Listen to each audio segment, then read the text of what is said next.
Hey guys, Station X here, and we are back with another Nintendo Switch video, or Road to Switch, new episode, whatever you want to call it. But we're here with a new Nintendo Switch haul, and it's with these guys.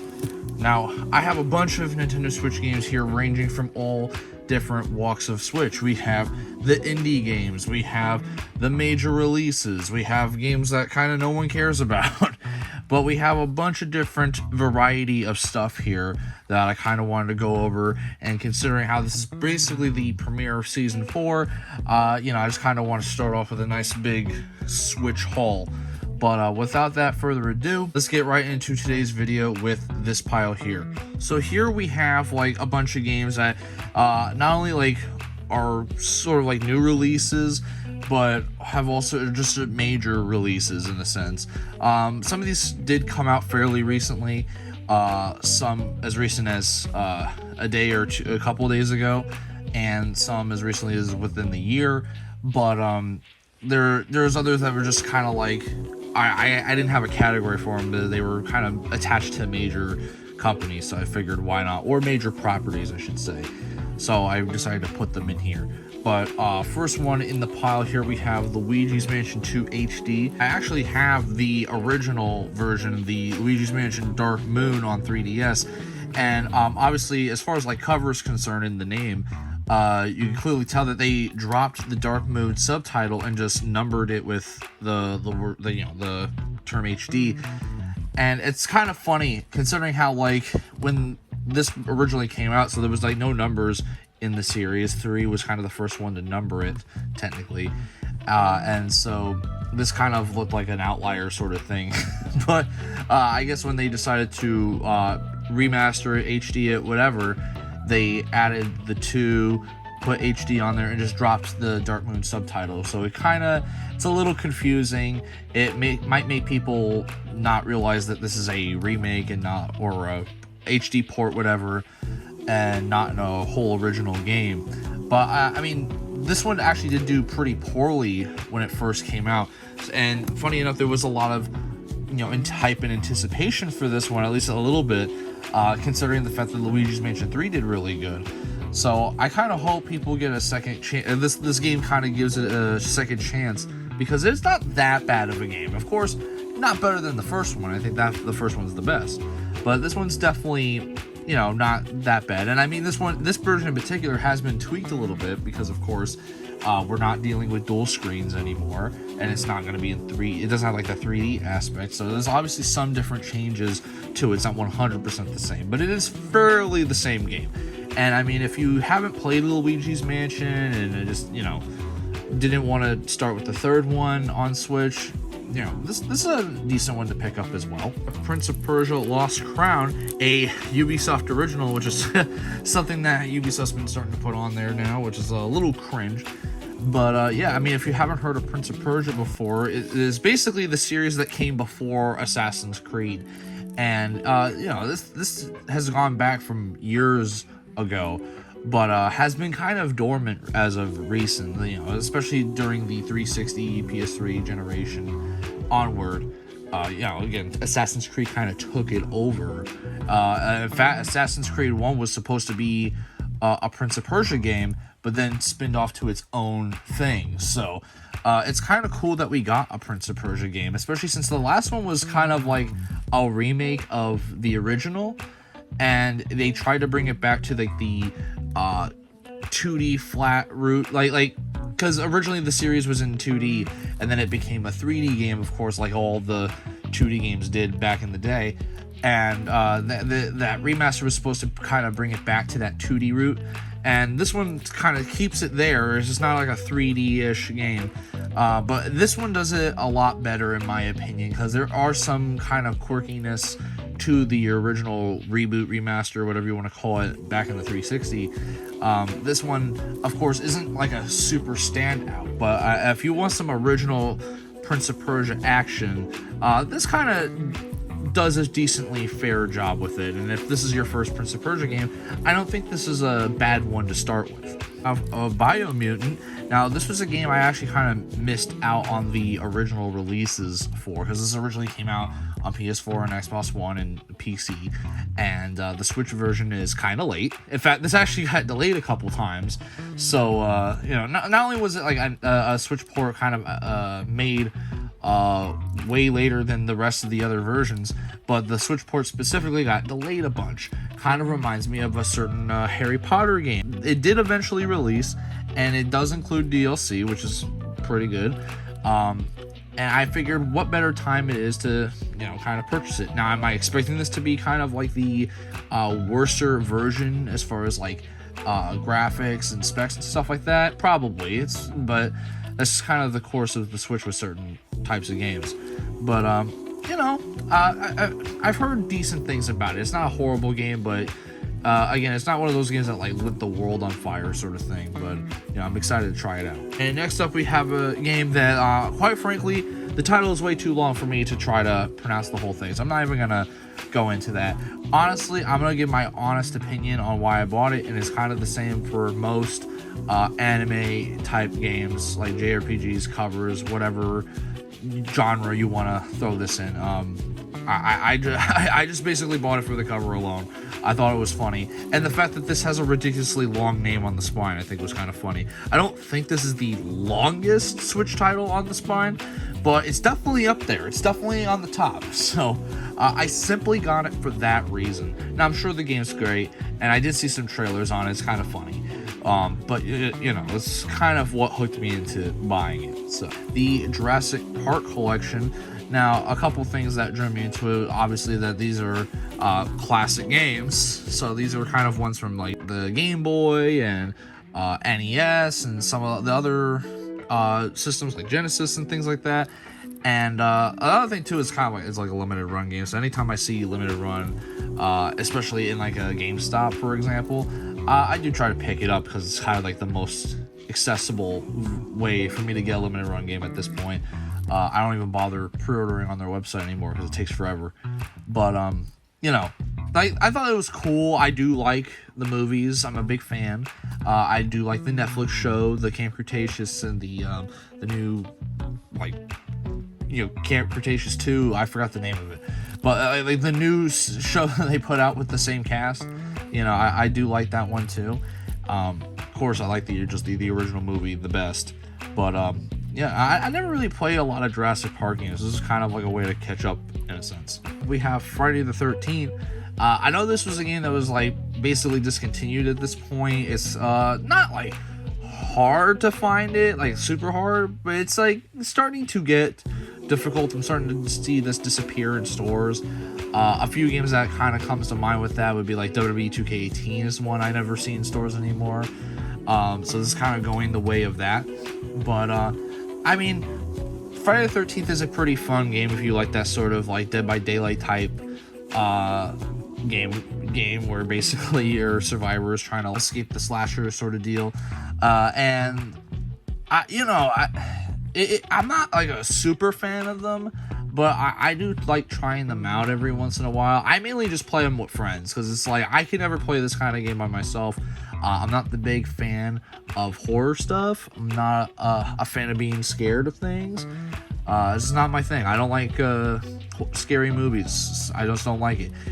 Friday the 13th is semi-tame at this point now. I'm not like it's not, it doesn't do it for me, but I figured, this is something that I don't see very often now anymore, and I wanted to pick it up, and but it's kind of like a why not sort of thing. Last up, we have Lego Marvel Superheroes 1. I just, for whatever reason, just never had this game. Not only just like for Switch, but for Xbox, PlayStation, you name it. I do try to collect as many of the Lego games as possible, and for whatever reason, this just kind of never, I never ended up getting it. I think I actually do have it on, I think I have one of the Lego games, the Marvel Lego games on Wii U. I don't remember if there was one on there or if I'm just combining it with something else, but I'm pretty sure this is the first version that I have, is the Switch version. But if it was on Wii U, of course, I do have it because I own every Wii U game. Lego games have always had a soft spot in my heart. I do enjoy them quite often, and I mean, of course, Marvel is a franchise I do like from time to time when they put out good stuff.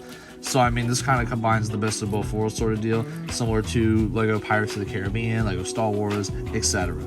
Now we move on to the big pile. This is the indie games, or just straight up just like lesser known titles. Like, they still got a big fan base, but they're not like the heavy advertised, big budget sort of deal. But they kind of have one very big theme in common, and that is they have really unique gameplay and art styles, which is something I always look for when finding like the kind of the weird and obscure Switch games. So first one is Super Crazy Rhythm Castle. So this is kind of like a rhythm game in a sense. So I mean, similar to, I would say, like Rock Band. But yeah, again, like a lot of these, you're gonna hear me repeat myself, that I kind of got this based off the title and the cover just kind of drawing me in. Same thing with Citizen Sleeper. You know, I mean, again, like it's not often you see a fan gamer game too. It's kind of like with like Limited Run, where whenever I see a fan gamer game and it's in a retail store, I tend to pick it up almost instantly without even giving it a second thought, just because I almost never really see them. The only two famous examples that come to mind to me, of course, is Undertale and Hollow Knight. That's those are two really awesome games, and I'm sure this is no exception. But this one also just came out recently. I could have thrown this in with the recent games, but this is more like an indie title to me. Next up, we have Kraken Odyssey. I actually got this because this was fairly cheap. It was like a $20 game, and you don't see Switch games for $20 too often. And I mean, of course, it looks very goofy, and again, the cover just kind of attracted me to it, and was like, wow, like I have to buy this. Return to Monkey Island is actually a Lucasfilms game, which it's not often you see a Lucasfilm game without Star Wars attached to it, so it's kind of funny. And again, another limited run release. Coffee Talk 1 and 2. I don't actually know if like the chronological series of this. I assume this is obviously the first one, and that episode 2 is the second one, but I don't know if there's a Coffee Talk 2 and this is just both Coffee Talk 1 with like episode 2. I'm not sure how they did it, but I'm just gonna go off the pretense that this is the first one and this is the second one, and I just thought they kind of looked interesting, honestly. The premise of it is kind of I mean, it looks unique to me based off of the covers here, so yeah, I thought I would give it a try. Hammer Watch. Now again, this is more like a medieval theme, so when like I saw the cover here and I was just like, damn, this looks cool. Kind of gives me like a Lord of the Rings kind of vibe with this dude especially. So I was very interested in checking this out, and actually, honestly, out of like all the games here, this is like maybe one of the like 3 or 4 games that I just truly looked at this and went, wow, this is cool, I need to check this out. And it actually includes Hammer Watch Anniversary Edition, which quite a few of these, like quite a few sequels on Switch, or just like remasters on Switch, will include like the first and second games together in one package, which is pretty nice.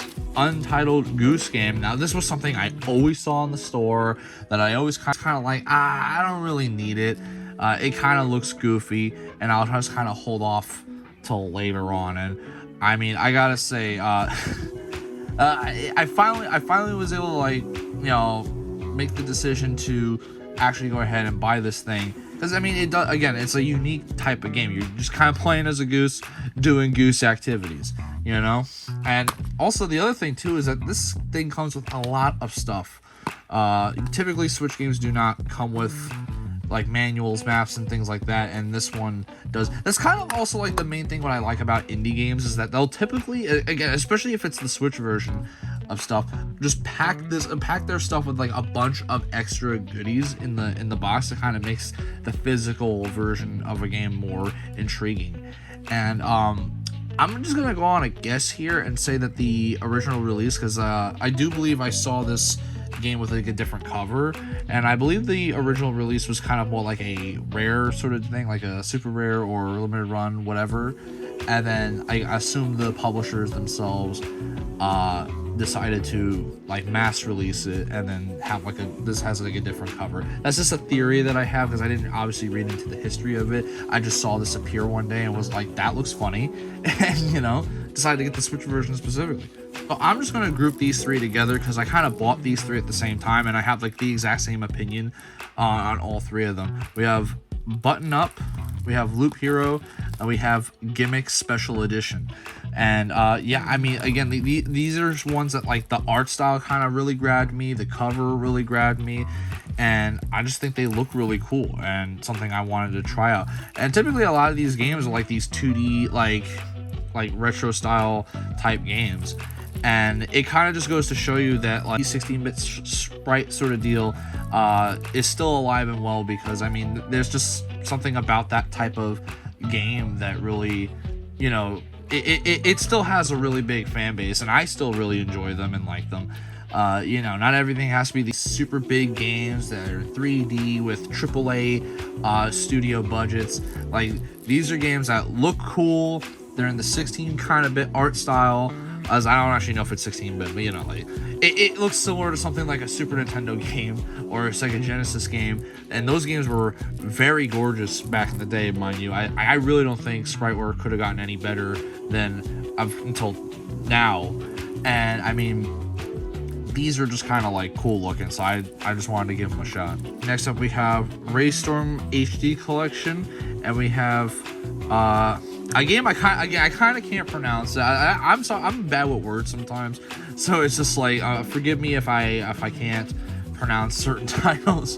But I mean they're both like shoot 'em ups basically, and so I don't really play a lot of the shoot 'em up games, and I wanted to kind of give them a try and see how I like it. And if these games kind of get me into that genre, then I mean, that's awesome. These were kind of recommended to me by a friend of mine, so shout out to you if you're the one, if you're watching. But I mean, these are again, like the covers were also interesting, because otherwise, like if the cover really doesn't interest me, that I don't typically tend to go for them right away. It's like the cover is like the first step, then I like kind of look into it from the back and kind of examine it, you know, and then I kind of look up trailers, and then if all that interests me, then I'm like, all right, I'm in. And of course, sometimes, because obviously I collect Switch, I'm trying to complete the collection, sometimes I don't need to do that last step. Like this one in particular, you know, would have sold me based off the artwork alone, because because I like to draw, I always really appreciate when cover arts look really pretty and they put a lot of effort into them. So I mean, that sort of stuff kind of sells me on it alone. I had to go off based off of like me not collecting and me buying just to actually, you know, sit down, play the game, and, you know, do my thing. Then I actually would still buy these, because it's just something, again, like I wanted to try a new genre of game. Azure Striker Gunvolt, we have Neon White, and we have Rune Factory Special Edition. I'm kind of grouping these together because the indie section's a little big, but basically, again, recommended to me by a friend of mine. This one, I actually had my eye on it for a long time at GameStop, and this one I actually found at a Best Buy for like $9. So I mean, a $9 Switch game, especially brand new sealed like this one, is kind of like crazy to me. And this one includes a poster too, so I mean, that's cool. But this one, I gotta say, is one of the bigger ones again in the pile that I was like, wow, you know what? I want to try this. I know there's a decent amount of Rune Factory games. I know there's at least 5. And this last pile here is something I'm kind of just going to speed run through, just because these really don't need any kind of long-winded explanation for them. They're just kind of like BS games in a sense. Like they're like shovelware type things. I mean, you can see on the first one right here, we have Barbie Dreamhouse, which the only reason why I would recommend anyone buying this is if they're buying it for a little girl who likes Barbie. But I think the Neon White game, this is a game that was like $9, and I got it with a sale at Target. So that, like, basically, if you bought I forgot exactly what the sale was, but like I bought this with another game, and it made like one of the games 50% off, which of course they go with the cheapest one. And because this was cheap, like $10 cheap, this basically made this game $5. So I technically got this thing for free, because I'm pretty sure full price it was like at least 40, which there was no way in how I was gonna buy this thing for $40. Spent $5 on this guy, which is not horrible. But yeah, this is yet another Barbie game in the long list of Barbie games that I have to eventually buy if I want to complete sets for different systems. And so this kind of knocks that one off the list. The compilation games. These are games. These are Switch cartridges that basically include a bunch of mobile games or flash games on a like a Nickelodeon website or Disney website, like this, like the mini game sort of deals. And these are really dumb. I mean, like the 60-in-1 game collection, this is something that you would see on like a bootleg console, man. And I just like this one specifically, sports games. And I mean, like these are something you would get like a parent would get a kid this, and you know, just to distract them for an hour. It's like, oh my god, I could spend $30 for 60 games in one cartridge. It's amazing. They'll be distracted for like 5 years at least. But knowing the type of audience this would gather, that the attention span would only last like maybe 5 minutes. So it's kind of funny. But I mean, these were also on sale for like what, $15 for each of them, which is still, I think, a little pricey. But I was like, you know what, why not? I thought it was funny. And yeah, I mean, they're all basically the exact same thing, with this one being themed towards sports. So I mean, why not? This one was very pointless. In fact, this is so pointless that you know, the retail store that I bought it at was just kind of giving this away. So I didn't buy it. I got it for free because I went and bought something else, and they were just like, "Hey, you can have this." Because this is not even a game in here. It's a full game download, so it's like a digital game in here, but no actual cartridge. It's just a case with like a Christmas advent calendar on the Switch, basically. And this is probably the most lazy excuse for a Switch game that I have in my collection, and I'm the proud owner of one. And I think this is pretty funny. Again, pretty funny. I almost would group this with the 30-in-1 game sort of deal, because it's kind of the same thing, just Christmas themed. But this doesn't even technically go with that, because it's just not even, there's no cartridge in it. It technically wouldn't even have to count in my collection, but I just thought, why not? And last but certainly not least, we have Contraptions collection. Now, I mean, I actually just see it like one or two people get kind of excited to buy this game, so I thought it was kind of funny.